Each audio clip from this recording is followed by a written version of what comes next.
the face of a woman who never looks in the mirror. And obviously when she looks in the mirror, she doesn't like what she sees. So she has to smack makeup on every game. So I have to take a player's career out. Is she going to have to end someone's career before her career ends? I want to know, Kathy. I want to know, Adam Silver, what we doing? Because at this point, this girl is an explosive on-court physical altercation and social media feud has rocked the WNBA, leaving sports talk shows, commentary channels, and basketball fans in absolute outrage. During a high-stakes, intense matchup between the Indiana Fever and the Chicago Sky, Chicago guard DiJonai Carrington committed a violent, non-basketball physical hit against Indiana's Sophie Cunningham, raking her forcefully across the head on a fast-break layup attempt. After reviewing the brutal footage on which fans and sports commentators immediately interpreted as a direct online threat, the central question consuming basketball talk shows is simple. Will the WNBA leadership step in and enforce strict suspension measures against DiJonai Carrington's history of dangerous plays? Or is player safety being compromised for off-court controversy? When you look at how fast this incident went viral across digital platforms, the reaction from basketball purists was swift and uncompromising. Millions of fans watched the replays in utter shock as Carrington delivered a full-arm swipe across Cunningham's head and neck. Carrington's decision to launch social media attacks transformed a flagrant foul into a massive national sports story. As sports networks analyze every detail of the matchup, demand for league intervention has reached a boiling point among fans who want dirty plays eliminated from the sport. The online discourse surrounding this foul has drawn commentary from national sports hosts, former players, and die-hard fans who demand equal enforcement of safety rules. Every single frame of that fast break hit demonstrates why player safety regulations must be strictly enforced across every contest. Dedicated supporters of the game expect officiating crews to maintain total control and prevent dangerous physical escalation on the court, ensuring that star players can compete without fear of unprovoked physical attacks is paramount for the league's future growth. So it all started with Sophie Cunningham going on a fast. Carrington closed in from behind. Instead of making a legitimate attempt to swipe at the basketball, Carrington wound up and raked Cunningham directly across the face and head, sending Cunningham crashing to the hardwood. Official replays clearly showed the contact was excessive, unnecessary, and completely uncalled for in a standard basketball play. When the lead official announced the flagrant foul to an ejection, Carrington responded with complete disbelief, mocking Cunningham's reaction by imitating a head flop and acting as if she had barely touched her. In the aftermath of the ejection, Carrington took her frustration straight to digital platforms, posting claims of white privilege and tagging the Indiana Fever. For sports analysts and fans across the country, watching a player commit a dangerous upper body hit and then deflect responsibility by launching social media accusations struck many as deeply unprofessional. By targeting the Fever organization and attributing her ejection to bias rather than her own physical infraction, Carrington created a massive media circus. Commentators pointed out that attributing a clear flagrant 2 call to external privilege in a league where officiating rules strictly protect player head contact demonstrates a complete lack of personal accountability. Expecting officials to overlook a wind-up head strike simply because of off-court narratives is a dangerous mindset that undermines sportsmanship.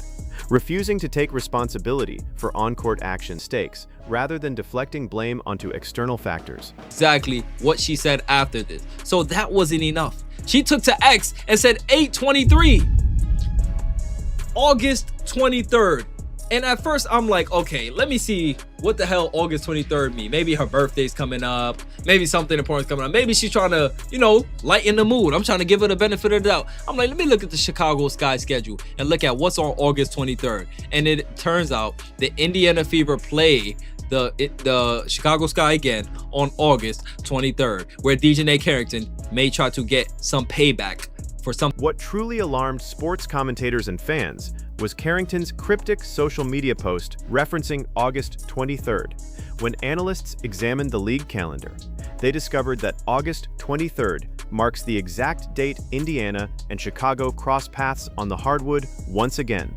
Posting a specific future game date immediately after being ejected for a flagrant foul was widely interpreted as an online warning and promise of physical retaliation. Digital creators like More Venom expressed deep concern over the messaging, arguing that allowing players to threaten opponents on social media creates an unsafe, hostile working environment that threatens player health. Sports breakdown channels immediately highlighted Carrington's extensive track record of hostile on-court incidents, proving that this fast break hit on Cunningham was far from an isolated accident. Film breakdowns revealed previous games where Carrington delivered wind-up head strikes against veteran stars like Skylar Diggins-Smith, pulling hair during physical scuffles with Dallas Wings players and mocking opponents on the court. For analysts reviewing Carrington's career, a consistent pattern of non-basketball physical aggression emerges that goes far beyond standard competitive intensity. Repeatedly targeting opponents with head contact and physical taunts demonstrates a troubling disregard for player safety on the floor. When non-basketball hits become a recurring habit, league leadership must step in to protect players from serious injury. Allowing physical aggression to go unpunished compromises the health of athletes and damages the sport's reputation. Maintaining a safe environment for all competitors must be the highest priority for WNBA officials. DiJonai Carrington whacked Skylar Diggins across the head. This girl has always been dirty, she's just always been a dirty player. It is what it is. Just embarrassing. As you can see, DiJonai Carrington going to stop Skylar Diggins. Like, look at her. She has her hands literally winded back as she's about to just smack the crap out of Skylar. Bow! Right across the head. Doesn't even go to check on her, make sure she's good. She's always had a dirty track record. Against the Wings, pulling on him. Oh my goodness. Like, come on, man. Whacked across the head. No breakdown of Carrington's track record would be complete without addressing the infamous 2024 incident involving Caitlin Clark. During a high-profile matchup against Indiana, Carrington reached across Clark's face and poked her directly in the eye, an incident that drew widespread national headlines and fan condemnation. Following the eye poke, Carrington was captured on camera mocking Clark on the court, making exaggerated gestures and barking toward the Indiana bench. For analysts who have tracked Carrington's career, her history against Indiana's star players demonstrates a clear, ongoing pattern of physical hostility driven by envy and media friction. When a player repeatedly targets a franchise's marquee stars with head contact, eye pokes, and physical taunts, it ceases to be accidental game contact and becomes a systemic player safety issue. Fans and commentators point out that Caitlin Clark and Sophie Cunningham bring unprecedented television ratings, stadium crowds, and economic growth to the league, making them high-profile targets for players seeking viral attention. Protecting elite stars from career-threatening physical hits is the fundamental duty of league officiating and executive leadership. Failing to hold repeat offenders accountable puts the league's biggest draws in constant physical jeopardy. The integrity of professional sports relies on enforcing strict boundaries against intentional physical harm. Ensuring a safe playing environment for all athletes is essential for the long-term growth of women's basketball. When key contributors are subjected to targeted physical hits, the overall product suffers on the floor. Does this look like a professional to you? By the way, this is the same girl who poked Caitlin Clark in the eye. Do I need to remind everyone of that? This is the same girl who saw Caitlin Clark, and just to remind everybody, poked Caitlin Clark in the eyes. One could say a one-off is an accident. One could say your track record, you are who you are, you know? The history, it repeats itself. Poking Caitlin Clark right in the eye, the golden goose comes into the league, you feel away, you're jealous, and obviously you do exactly what you do best and play dirty. This girl has a track record of playing. Despite Carrington's flagrant foul and post-player safety heading into the August 23rd rematch, analysts emphasized that if the league fails to issue a formal fine or suspension for Carrington's post-game threats and flagrant foul history, it sends a dangerous message that physical intimidation sports. Fans are making it clear that they want clean competition, not dangerous physical hits. Demanding commissioner intervention is necessary to prevent future on-court escalation. Executive leadership must demonstrate that player safety takes precedence over sensationalized media drama.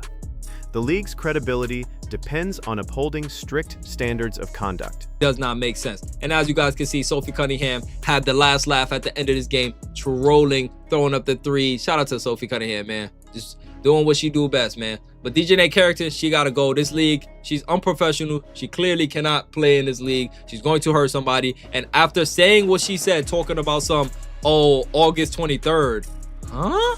And right here, you could see DiJonai Carrington just a victim. In conclusion, DiJonai Carrington's dirty foul on Sophie Cunningham and subsequent online threats represent a critical test for WNBA leadership. As Caitlin Clark, Sophie Cunningham, and the Indiana Fever continue to elevate the sport to unprecedented heights, protecting players from unprovoked physical attacks must remain the league's top priority. Sophie Cunningham's scoreboard victory proved that true competitive greatness is defined by performance on the court, not media drama. Modern basketball fans demand accountability. Moving forward, the focus must shift back to clean basketball execution, where talent and teamwork determine the outcome of every game. The Indiana Fever have proven time and again that they can overcome physical intimidation by executing their high-octane offense. As August 23rd approaches, all eyes will be on league executives to see whether they enforce player safety rules or allow off-court rivalries to spill over into dangerous physical play. True sports fans will always stand behind athletes who play with integrity and let their game speak on the hardwood. Indiana proving that sportsmanship and talent always prevail. Setting a clear standard for safety will safeguard the sport's long-term future.